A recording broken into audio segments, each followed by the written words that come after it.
Okay, greetings everybody. Good morning, good evening, wherever you happen to be in the world. Dave DeWalt here, and I am the founder and managing director at NightDragon. And welcome to our Fireside Chat series.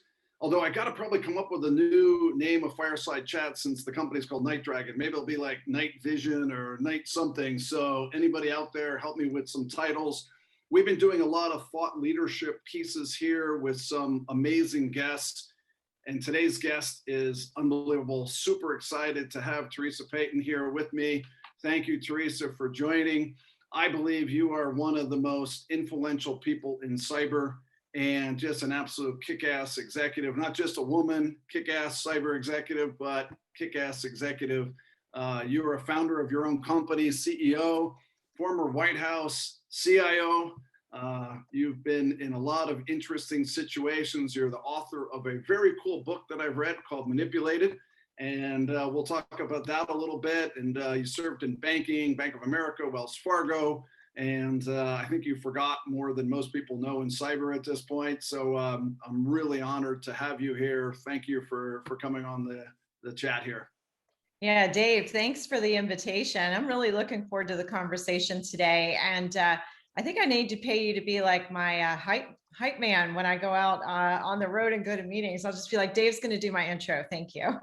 Yeah, thank you. Awesome. And I notice you have all the bright stuff going. I always have the dark NightDragon black kind of stuff on. So you're playing contrarian on me today. I like that. I'll go brighter color next time. Perfect.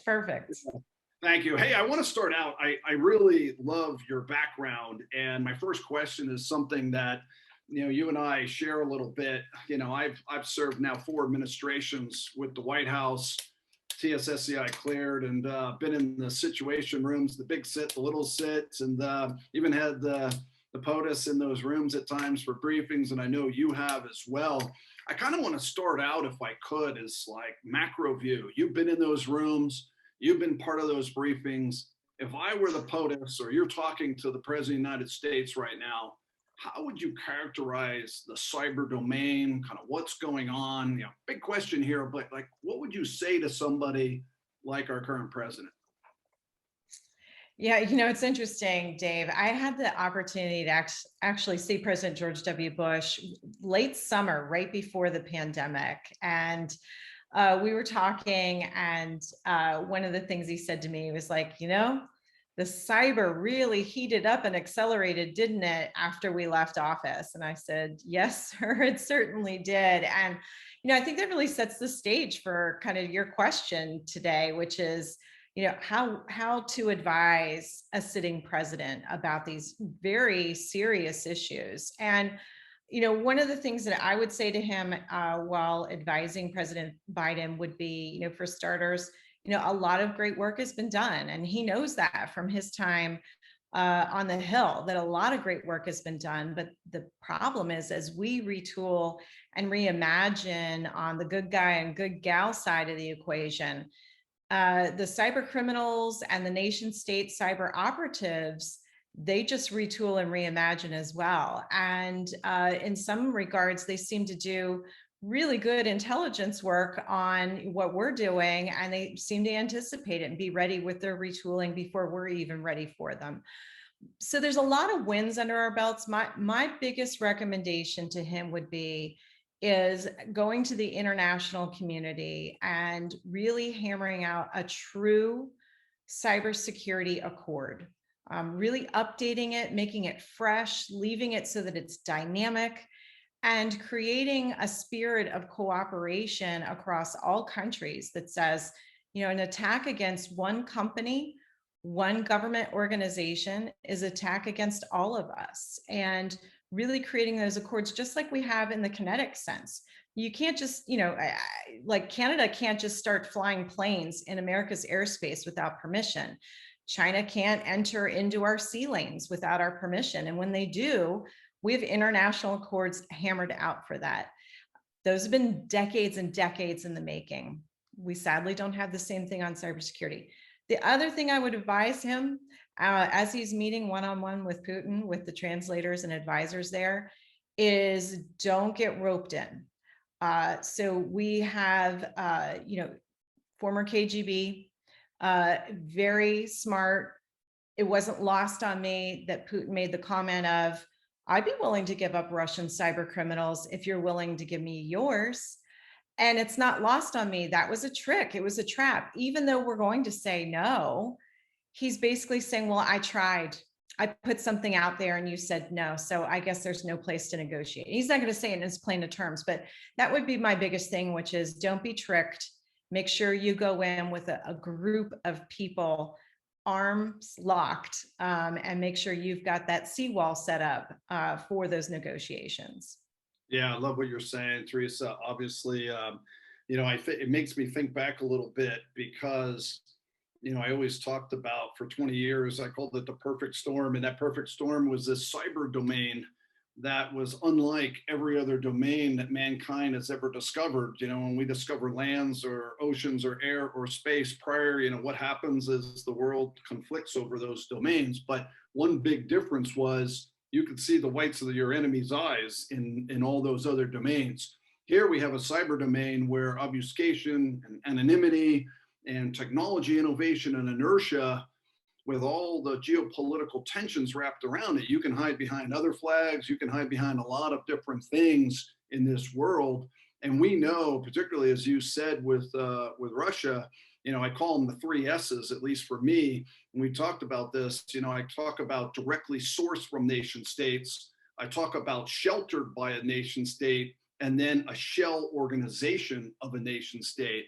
And today, in our asymmetric theater that we live in here, the attackers have a lot of tools that they can really leverage. And whether they're directly sourced to a nation state like a SolarWinds, or they're sheltered or shell organizations like perhaps what happened in the elections or what happened with the Colonial Pipeline with DarkSide, this is an interesting world that we're living in. And it's not just the United States and Russia talking about an accord. Is an accord with all things that you can manage and govern that is also sitting in Russia or sitting in a location in the world.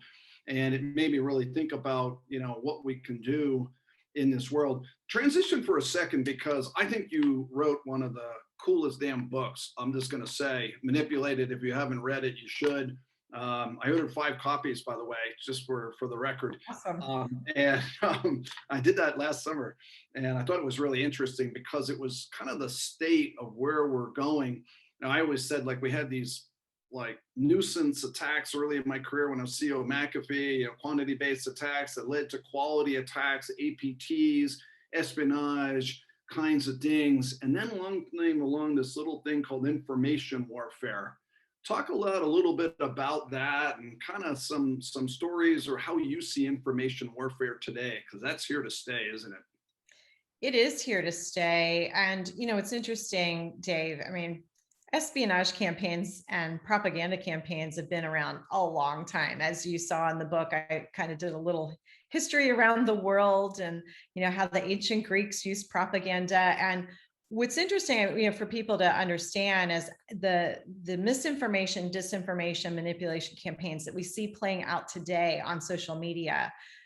The reason why many of the nation states that participate in these are so good at it is they actually do it on their own citizens first, because what they want to do is show them that what the European Union has, what Canada has, what the United States has, any democracies, you don't want that. They want to show their own citizens, the rest of the world is a dumpster fire. You want sort of the calm that comes with our type of regime. And so they perfect that at home first before they then go to attack other countries posing as their own citizens. Now, I got to tell you, continuing to do research on these campaigns, who needs nation states when your own citizens took a page out of the Russian playbook from 2016? And they're doing it to us now. I just revealed some late breaking research that we did at the company. For this one, I didn't want to go it alone. I typically do a lot of the research on my own. And I pulled in one of our best analysts, Landon, to do this research with me. And what we found was, as it relates to COVID-19 origins and vaccine information, the disinformation manipulation campaigns are playing out on social media None of the algorithms that big tech has created are catching them. They're using innocuous hashtags such as vaccine safety. And I don't know about you, Dave, but I'm about vaccine safety. And they hide under these tags and under these affiliate groups. And nobody knows they're there except for Landon and I found them. I purposely, to show if you have just a little bit of know-how, you can spot these misinformation campaigns. I insisted that for our research, instead of using our super duper tools and frameworks that we normally use for clients, we used everything free. We used a gaming computer. We used all free open source tools. And we ran a search on two simple terms, COVID-19 hoax, for 48 hours. And we were able to find these huge influencers who, by the way, Dave, also are asking for money for legal fights. I mean, it's just really here to stay. The other thing I would say about this is, the energy industry was the victim of a manipulation campaign, and whether or not you like fracking or don't like fracking, I'm not here to debate that. But one of the things that Russia did was they actually argued for and against, but mostly against fracking and the pipeline between Canada and the United States. Why would they? And they were posing as Canadians and Americans. Why were they doing that? They were basically trying to get the fuel prices around the globe to go back up. And if Canada and the United States are more energy independent, then the fuel prices go down. So companies found themselves victims of these anti-fracking campaigns, which were turning into not only reputation risk, but environmentalists were getting radicalized and showing up and threatening to do damage to the pipeline, damage to substations. So it can have disastrous consequences for businesses. So I always tell businesses, your incident response playbook that you have for ransomware and data breaches, it also needs to include manipulation campaigns, because it's not a matter of if you're going to be a victim of disinformation or misinformation, your industry can be a target, even if your company is not, and you do not want to be flat-footed when that happens.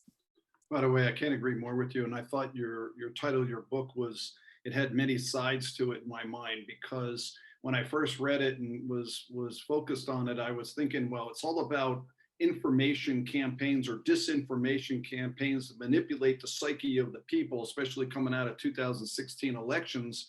The Russian playbook there was, hey, there's like 4 pillars. Let's put disinformation campaigns, put as many bots out as we can, get as many friends and family connected to those bots, and just pound disinformation into the American psyche. But you're hitting a whole nother, I think, future warfare problem, which is manipulated information that can be very damaging reputation of people, reputation of companies, reputation of industries.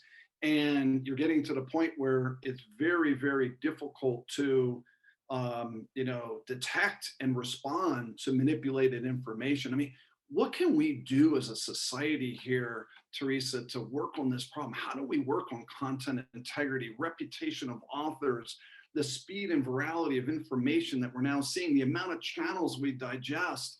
I mean, how do we get our arms around this information problem? I mean, any ideas from your side? It's, not many companies are attacking this thing very well yet. Yeah, I mean, for starters, traditional news media has been under an attack for decades. It didn't just happen in the 2016 and post 2016 elections. And that attack on traditional news media, where you have to follow a code of ethics, where you have to check your sources, where you can be told you got the story wrong and you have to do a retraction, that's been under attack. And the kind of people say like, oh, well, one news media is biased and another one's got another bias. But the fact remains, you still need professional journalism. And if you lose professional journalism, you open up the space for the manipulators and the disinformation peddlers to fill. So that's kind of one for starters. I always tell people, I'm a and I had this habit before I got to the White House, but I'm a voracious reader of international newspapers, because if you want to know what might be happening in the world of cyber, just check the socioeconomic and political stories around the world, because a lot of cottage industries around fraud really cropped up because there were no other jobs in many countries, and so they turned to fraud as a way to sort of supplement income in different parts of countries and things like that. So if you think through the approach of having multiple sources, I always say have an international, a national, and a local, that you've decided they're trusted, vetted news sources, whether you agree with them or not on the issues. And if you hear something that sounds pretty incredible to believe, chances are it probably is. And so go check those 3 news sources. If you're still left with a little bit of doubt, go to some of the fact-checking organizations, whether it's PolitiFact, whether it's FactCheck, whether it's Snopes, pick the one that suits you personally and do your fact-checking there. The other thing I would say is social media companies are trying very hard to do a good job here, but more needs to be done. They need to make it super simple for you and me, Dave, that when we spot these campaigns, to be able to report it to somebody so that they can fine-tune their algorithms. And then, the last thing is, it's again, as part of these international accords that we need to be working on as it relates to cyber intrusions, cyber crimes, cyber disruption. We need to also be addressing these and saying that, sort of these alternate news organizations promoting these theories and any kind of the cottage industries that have sprung up, that these are not going to be allowed, and have that international accord around these. It's really, truly a team sport. Yeah, I like what you're saying. I think that's really important. I always thought there would be a security company or a privacy/security company that could eventually create some sort of reputational score on content you were reading based on the author, and whether it was manipulated between the time the author wrote it and the time it's sitting in your browser or your device you're reading upon, so that you at least know, hey, author has X reputation, it's a good reputation, and it hasn't been manipulated before you're reading it, and it's kind of a plug-in to a browser, plug-in to a reading source. But to be able to do that at scale, at the size of the internet, is a very big problem. And I know in talking to a lot of the social media security officers and professionals, particularly ones dealing with content integrity, the amount of pipe they have to review, thousands of people trying to review it, massive amounts of technology being thrown at it, and very difficult to, filter quickly, on content. I always called one of the problems the rise of live, because you can now live stream. And unlike your broadcast channels, ABC, CBS, et cetera, where there's a delay by the time somebody said something and it gets posted, on social media, the rise of live can be everything from homicides, mass, genocides, suicides, other things that get posted, and hundreds of millions of people could see it before you could hit the off button. So it's a really incredible problem. And, I'm hoping, and I know you stated this a little bit because it was in one of your predictions, AI can be an interesting way to get ahead of that. But talk a little bit about one of your predictions from, I think it was last year, around AI and the threat there too. I'd love for everybody to hear this. Yeah, sure. So one of the things that I predicted, and so if you want to know, Dave, whether or not my predictions come true or whether or not I'm always right, just ask my family. They'll tell you that I always say I'm always right. But anyways, but seriously, I ask people to hold me accountable. So if my predictions don't come true, call me out on it. But one of the ones that I did back in 2019 around AI, because I started off as an expert systems and AI developer, actually, when I came out of graduate school at University of Virginia. And one of the things I predicted was that AI poisoning would be a thing by 2022. And by that, what I mean is there's 2 opportunities for that AI poisoning to happen. The first is the data that AI is trained on as part of the machine learning, behavioral-based analytics, and the fine-tuning of the algorithms that feed the AI itself. So there can be a contextually self-aware learning AI that could be poisoned, which would mean then the AI would behave in a way that wasn't the original intent of the person who came up with the idea for it and the engineers. The other place for AI poisoning to happen can be in the algorithm itself. So if the algorithm gets tweaked at the point where it's become that black box, where a person's just serving you up an answer, or the web is just serving you up an answer, that AI algorithm could be tweaked at that moment so that it's giving off answers that nobody intended. So AI poisoning will be a thing. It will be tampered with. It's not completely secure. And it's still in, we're still very much leaving the machine learning and getting closer to AI and autonomous, but we're not completely there yet. Yeah, fascinating you say that. Okay, let's, I love that AI poisoning. I haven't heard that one yet, but I'm going to be stealing that from you. So, and I think it's right. The deep fakes taken to another level, now creating, algorithm tampering, potential other types of training of AI could create really interesting downstream challenges. So AI poisoning is pretty interesting. Let's do a little quid pro quo. I'd like to sort of name a threat, you do a threat. Like, what do you see predictions? And we'll go back and forth just for a minute because you've got some fantastic predictions. So I'll let you go first. Name another prediction that you see as a big threat coming or a big trend coming, and then I'll do one, you do one. How's that? Oh, I love that. I love that. Okay, cool. So wait, you should go. I just went. Okay, I'll give you one now, that I watch. My NightDragon company, real quick, as a preface to that, we track 10 different trends, major segments of cyber that we see the offense is highly dislocated to the defense.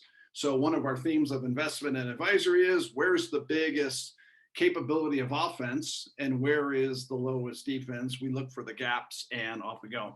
So one that keeps me up at night, if everybody ever asks me, is space.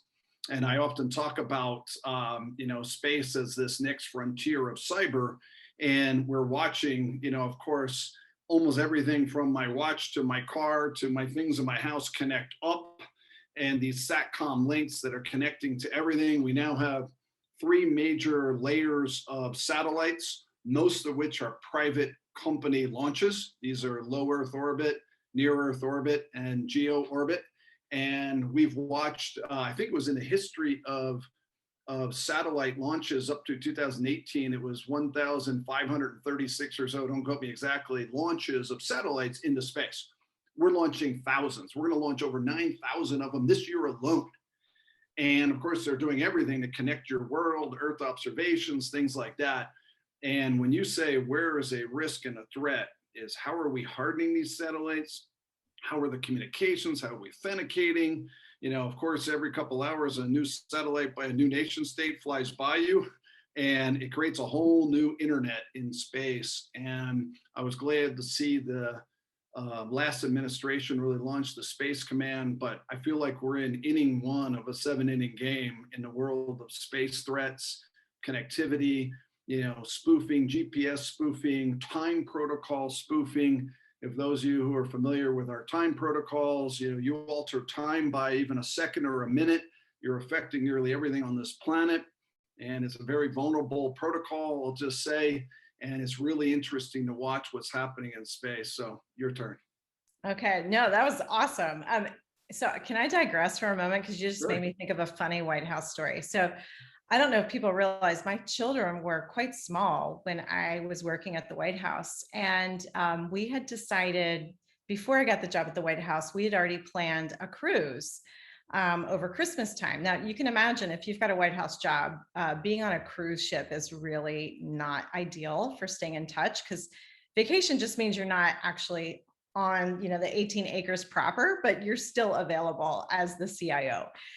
And so you mentioned satellite phones. I was issued a satellite phone, and Bridget, if you're listening, she's our chief operating officer.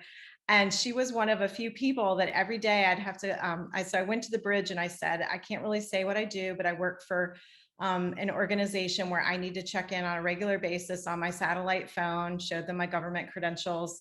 And I said, do you have a space that I'd be authorized to use while I'm on board? And he said, gave me a smile and a wink. And he said, I'll give you a private space over here. And he gave me temporary credentials when I was on board, and I would go up at different periodic times of the day with my sat phone and go up to my perch and call back in just to make sure if there are any questions or anything going on that I was available. So and obviously we assumed those satellites were secure and the satellite phone would be secure for those. Give us more White House stories. I want to hear stuff like you're in the room, stuff happened. All right, maybe you can't tell me all of them, but I love those. Fun. Yeah, if I, feel free to ping away. I've got there's a lot of interesting things that I can talk about that people are probably not aware of. All right, well, so you threw space. I'm going to throw something sort of similar to space, which is extended reality. So as we have been in this pandemic, going to extended reality, those technology roadmaps have been accelerated. And so for those people who aren't familiar with extended reality, think virtual reality meets augmented reality meets 5D. And all of it, though, in order for it to really work, it has to understand your reaction when you interact with the technology, which means it's collecting your Internet of behaviors. Okay, so I'll give you an example for any Disney fans out there. Flight of the Avatar. You get on that thing, you start flying, you're on the avatar. It actually is recording like your heart rate, when you gasp, when you stop breathing. That creates that extended reality that you have with that. And if you think about it, if there is yet another pandemic that we have to face, extended reality will give us a much more personal experience that we're having right now, Dave. Like, it's great that we have video conferencing to do this, but we could be almost, sort of holograms and have that that sense of being in the same room. We can be by the bedsides of our loved ones when they're sick instead of being told you can't see them. So we're going to continue to adopt XR and that Internet of behaviors. That is a treasure trove for anybody who wants to do a digital walk-in on your life. They could pretend to be you digitally. Your bank and your loved ones wouldn't know it wasn't you because they would have your full Internet of behaviors. So my prediction is that as XR becomes more widely commercially available and that Internet of behaviors is taken to make that XR work better for each of us as individuals, it will be hacked. And combating the idea of a digital walk-in on individuals after that hack is going to be almost impossible. Wow, that's a good one. Can XR make me like a rock star? I always wanted to sing, and I always sucked at singing. And being a CEO who was extremely extroverted, for those who have ever been employees and worked in my areas, I always wanted to be able to like sing. Maybe you could do an extended hologram and make me actually sing better. That would. You know what? I bet we could. We could do a little bit of like augmented reality meets auto tune meets. Yeah, Dave, it's going to be possible with XR. Yeah, either that or my clone or my next. I'll work on that. My next. So let me ask, which song would you sing? So if you became a rock star, would you create your own music, or would you do like a cover song for somebody? Now, first, I would probably sing my favorite bands. Like, I'm a big Bruce Springsteen fan, so if somebody can help me like sing Thunder Road or something cool like that, I would be awesome. Or I'm a big David Grohl fan, so Foo Fighters too. And if you could give me that voice with that energy in front of that crowd, throw me in the mosh pit. I'm good. That's a fun one. So yeah, good one. Awesome. Hey, I'll throw you one back. Here's an interesting one. Then I'll give you one more, and then we'll move on. But here's a big thing that keeps me up at night. 3-letter word called RPAs. So RPAs, robotic process automations. Many of those who are probably listening are learning a lot about this. These RPAs are being used for every part of our enterprise and communications between enterprises. Some of you have probably watched some of the biggest IPOs in recent history with UiPath going public. Now we're 40 billion, automating workflows between enterprises and doing it with millions and millions of event transactions, from everything from SAP to SAP systems, Workday, Salesforce, you name it, Oracle systems, all mission critical applications communicating through robots, basically workflows. And let's just say, okay, what's the identity control system, privilege management system, credential management system, anomalous behavior systems, and you think about what could happen with RPAs in the future, is incredibly scary to me. I think this is a major threat coming, is the automation of our human work into RPAs, and then them used for evil and potentially used to exfiltrate information, DDoS your applications, put implants in the applications, see recent hacks and breaches. But RPA is one of the biggest weaponizations of applications I've seen, and the velocity of adoption is incredible. So whenever I see a scenario where you see incredible adoption and you have a visibility problem, that's just begging for a threat problem and an actor problem, and that's coming. So the rise of RPAs is something like almost out of a Terminator Skynet movie, like it worries me about RPAs. So one over to you real quick. Okay, so mine is because money makes things happen in a lot of ways, right? And so mine is a mini black swan banking event. I came from the financial services industry, so every year I'm always thinking about what are some things that would stop the flow of money. So here's the highlights of my scenario. Cyber operatives will somehow breach a bank, and this will happen. My prediction, this is for 2022. They will steal some money, but they're going to overhype it on social media. They're also going to use alternate fake news outlets, fake accounts. They're going to create deep fake documents alluding to a cover-up. They will then have bots that engage real people. So sort of tapping people on the shoulder, making sure like, have you seen this? And the bots will get sort of that fear of a cover-up going with enough real humans that when people try to call, they're getting AI customer service chatbots, right? It's hard to get to a human. We don't really have as many branches anymore. So people will go to the internet, they'll go to mobile banking, they'll try to call. And because they won't be able to get a human being, there will actually be a run on the bank because of our move to contactless banking. So what can people do to prepare for something like that now, especially businesses where cash is king?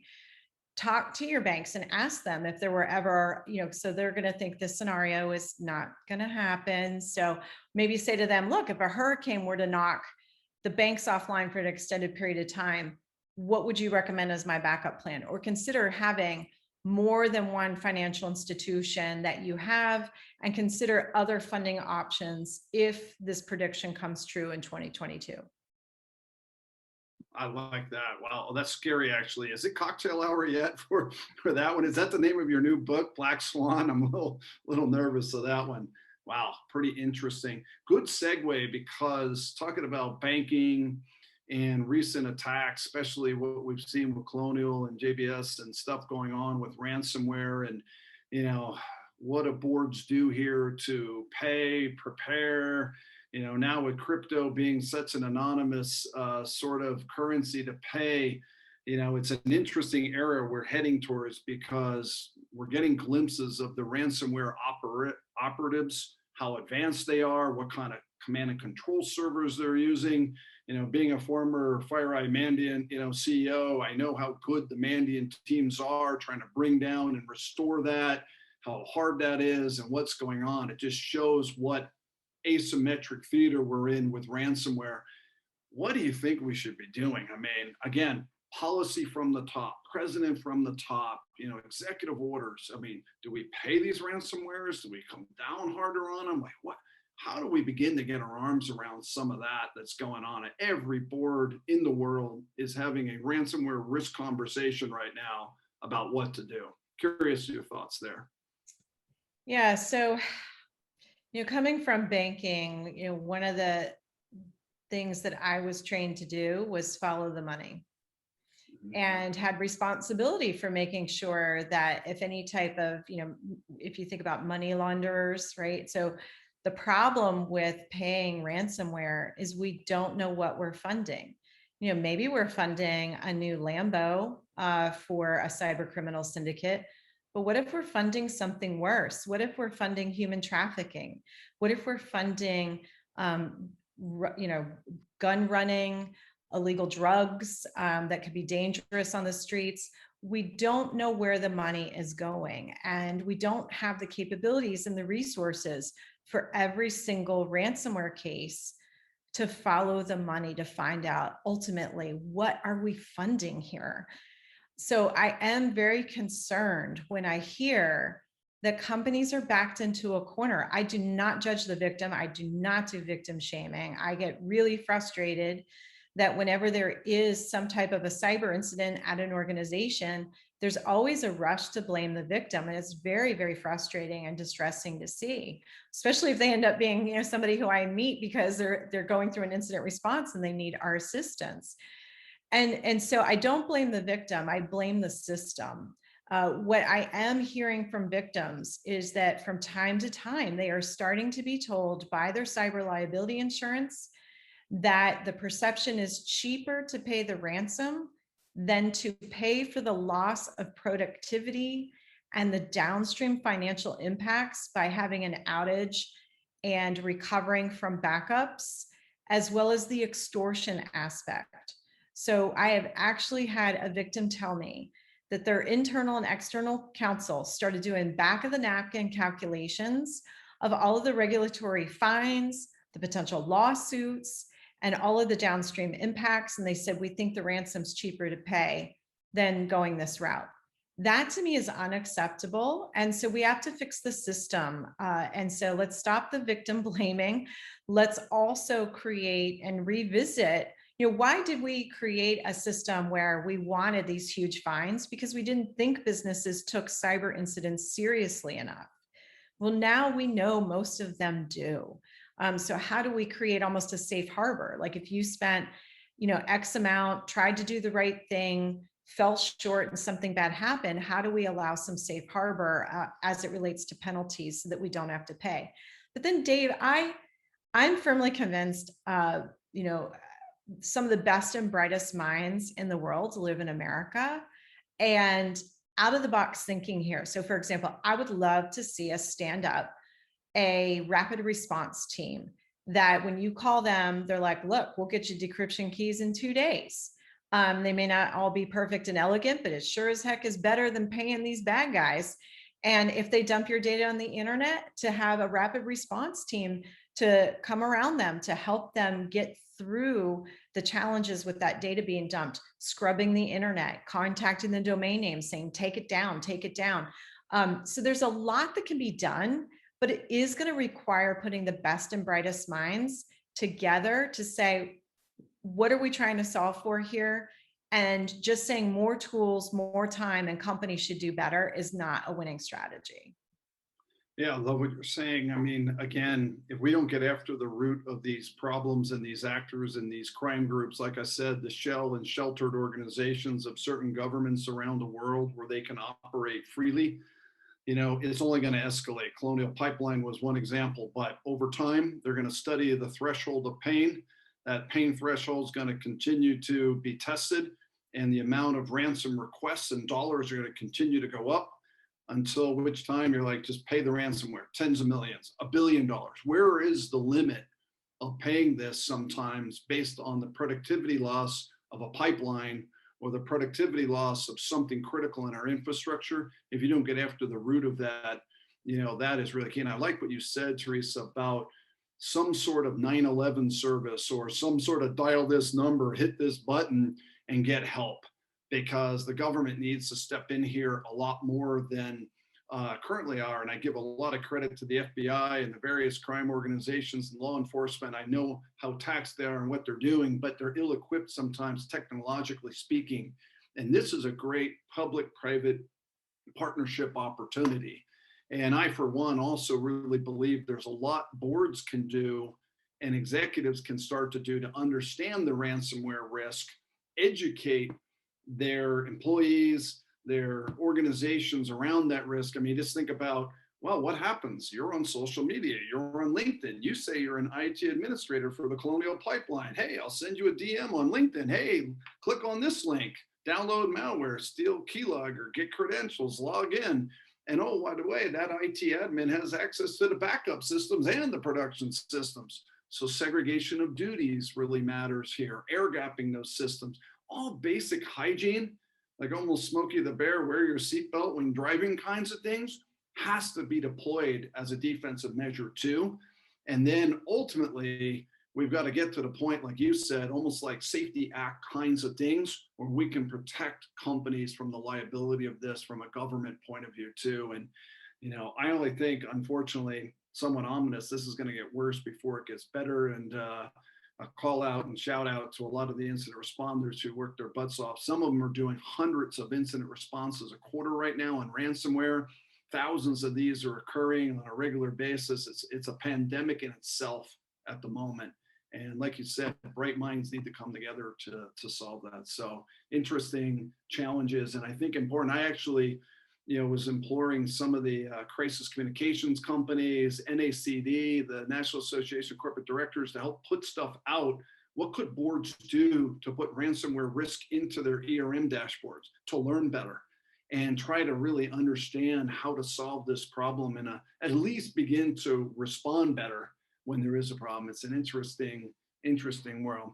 Okay, so I'm going to ask the audience here for some questions in a minute. So if there's any questions you want to ask Theresa, feel free, and tell us a White House story for a minute, if you would. What were you saying about backbenching, or what's that? What was that term in the White House? I want to hear some cool White House stories. And for those of you who want to ask a question online, you can ask questions, and I can receive them here, and I'll ask you in just a minute. But tell us a good White House story, would you?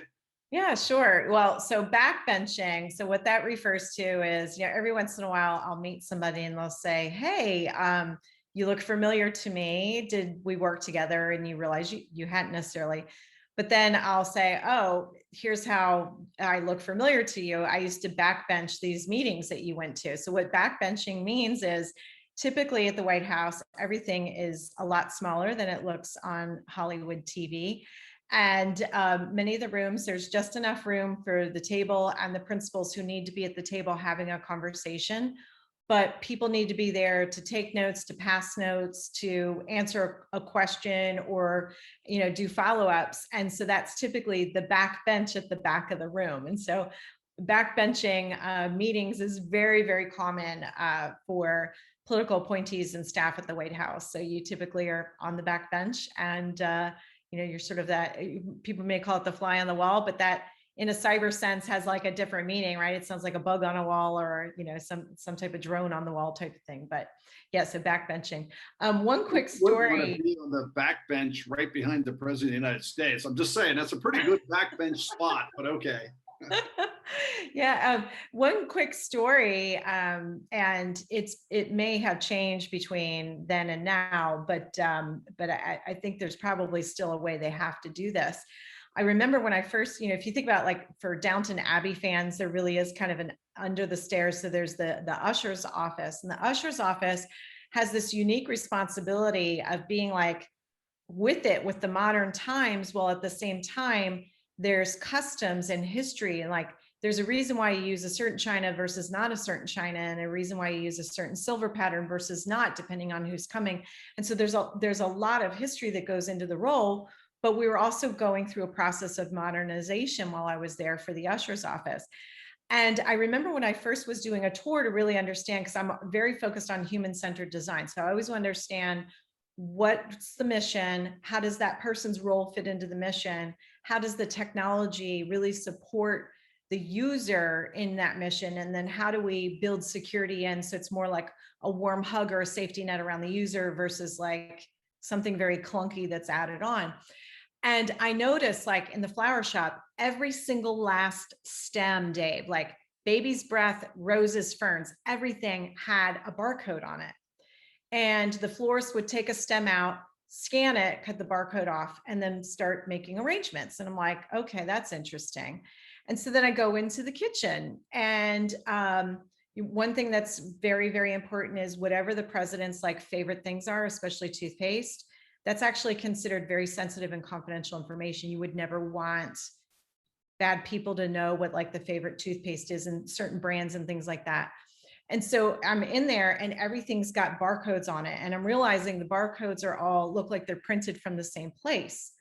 So I'm thinking, I read spy novels. It must be to make sure the president doesn't get poisoned. So the barcode is like somehow, either inventory control or make sure nobody's poisoning the president or the staff.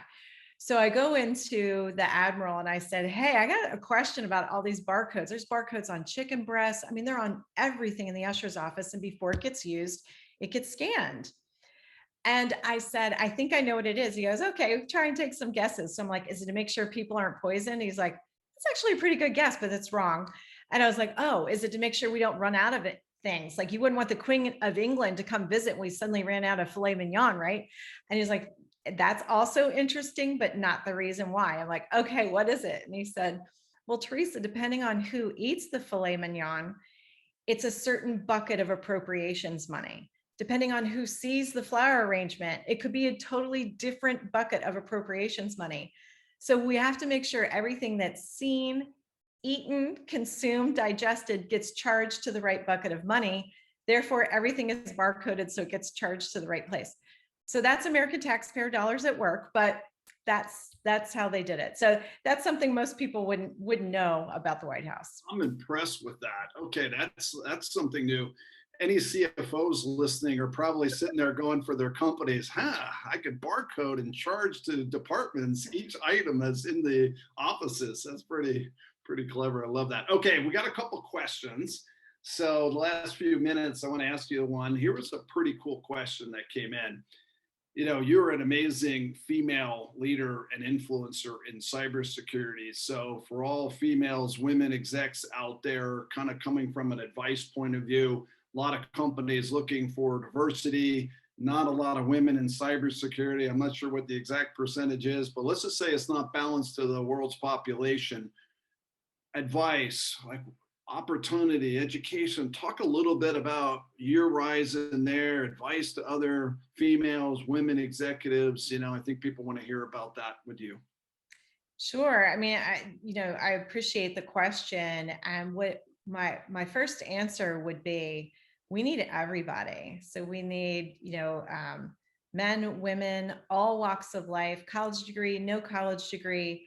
Look, if you are an insatiable problem solver and you don't like to see what's going on in the world, because cybercrime does fund other physical crimes that are going on in the world, then we need you. And there's a role for you. Maybe you're not a technician at a keyboard. You don't have to be. If you're a good communicator, if you can take complex problems and turn them into terms that people understand, maybe you're really great at coming up with key performance indicators. Maybe you're a great program office manager. Oh my gosh. I mean, we need program office managers. You just said some people are handling 100 incidents a month. That needs a great program office. So we need everyone to join the profession. Now, as it relates to women, I know it is hard because it's hard to figure out like what is that path, especially when you don't see somebody like you. And what I would say to you is ask yourself at the end of so keep a little notebook, like at the end of a really good day at work, what were the things that made the day really good? And then at the end of a day that might have been a little rougher day, I would say always have a good day because you're not going to get today back. So even if you have a setback, make sure you do something to help yourself have a good day, right? And so let's say there's some things that happen that you don't really care for at work. Maybe it's politics, whatever it is. Note that down. Over time, you're going to start to see a pattern of what really kind of jazzes you up about work. What gives you that renewable, rechargeable energy that you need to get up and want to go to work every day. That can help you really identify where you're going to fit in the cybersecurity realm, because it could be cybersecurity, it could be intelligence, it could be on the offensive side, defensive side, it could be helping programmers think about doing more secure code, or hardware builders thinking about how to create more secure hardware. The other thing I would say is there's a lot of scholarships out there. So if you're thinking about a career change, maybe you're in law enforcement right now or the military, maybe you're in journalism, but you haven't written on this particular beat and you're thinking about a career change. There's a lot of scholarships right now. You can go to RSA conference. There's scholarships for women. The Cyber Women, the Jiu-Jitsu group does scholarships. So there's a lot of different ways to sort of defray the cost of making that career change. We also established a LinkedIn group called Help a Sister Up, and it's for men and women to really promote more women in STEM, especially in cybersecurity. We share jobs there, we share articles, we share information.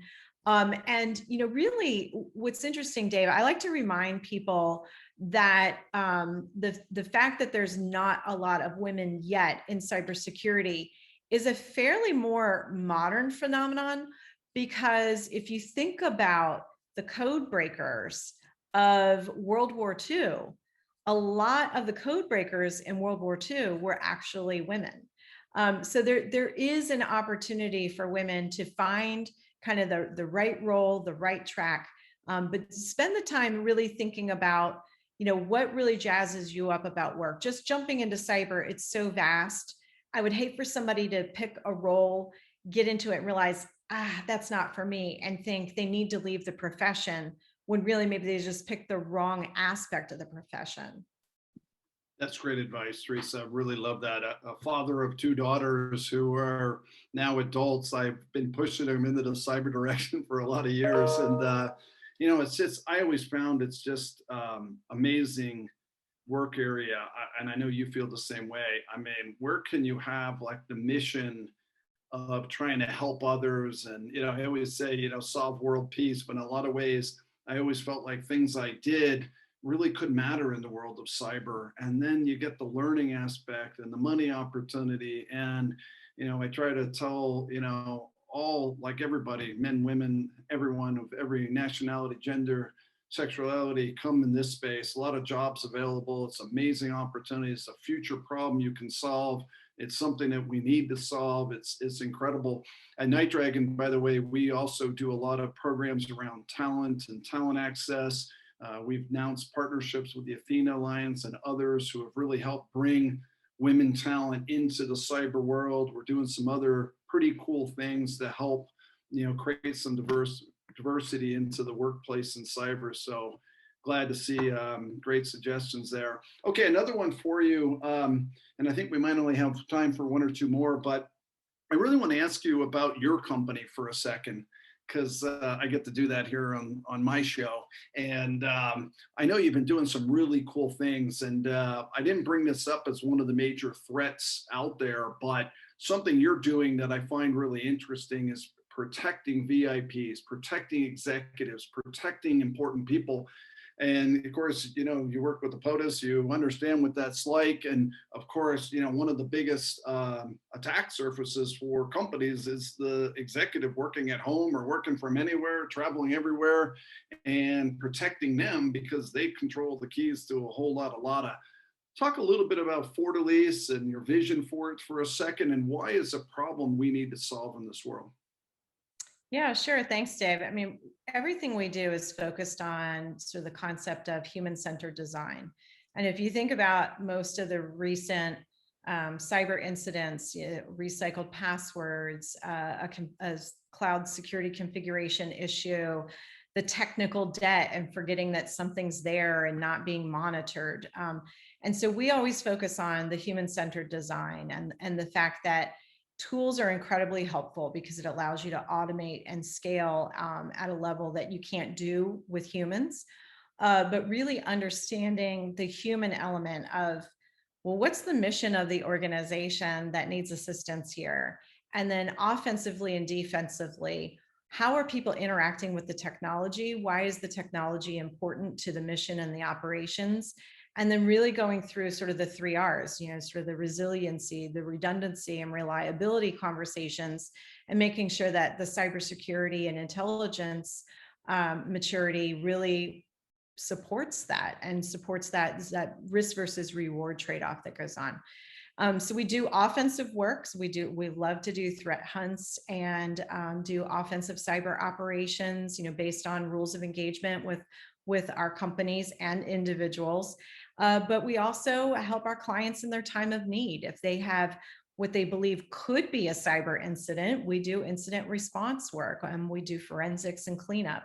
And then the VIP work, what's interesting about that is as we would be in talking to businesses about the work we can do for the company, the CIOs, the CISOs, and the C-suite realized, our executives, they need more than just, hey, we're going to send you a social engineering link and we hope you don't click on the link. They need more training than that. And they really do need the same type of work we used to do for the president, the vice president, and many of the senior staff at their personal residences, which is really creating that safety net around the human element. And so we do, for CEOs, C-suites, boards, and VIPs, we do offer both a proactive, we will do a threat assessment of, whether it's a home, a boat, a plane, a car, and we'll do basically the digital footprint of an executive or VIP's life, and then put them on proactive monitoring. And we will always be there for them in their time of need and provide them white glove service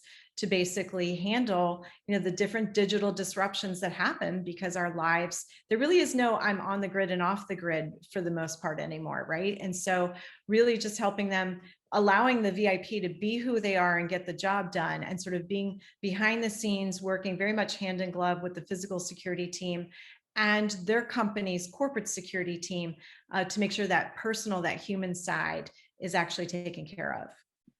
And I really applaud you for what you're doing, because we talked about ransomware earlier, and yeah, we've seen a lot of ransomware targeting companies, but it won't take long before you probably see ransomware targeting high net worth individuals, VIPs, government officials, election, manipulated information, all the things we talked about.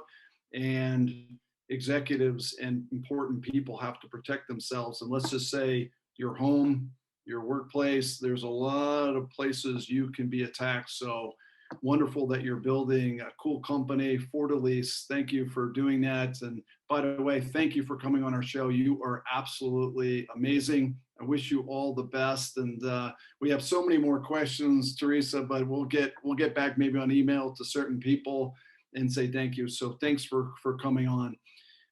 I just want to say to all the viewers, if I could real quick, we have a couple more really cool people coming on. We have Alyssa Knight coming on. For those of you who might know Alyssa Knight, former NSA, owns her own company. We'll be doing an interview at Black Hat with her coming up. We also have General Chris Deverill, who ran the Joint Task Forces in the UK with a Fireside Chat. He also ran GCHQ and MI6, so a lot of cool views from the European theaters, and the Great Britain theater coming up as well. So Theresa, thank you so much for coming on, and thank you everybody for joining us today. Hey Dave, the time flew by. Thanks for having me on. And for a lot of the questions, if there are things that I can answer on social media, Dave, send the questions my way and I'm happy to post them on social media. Awesome. Thank you. Have a great day, everybody. All right, take care. Bye.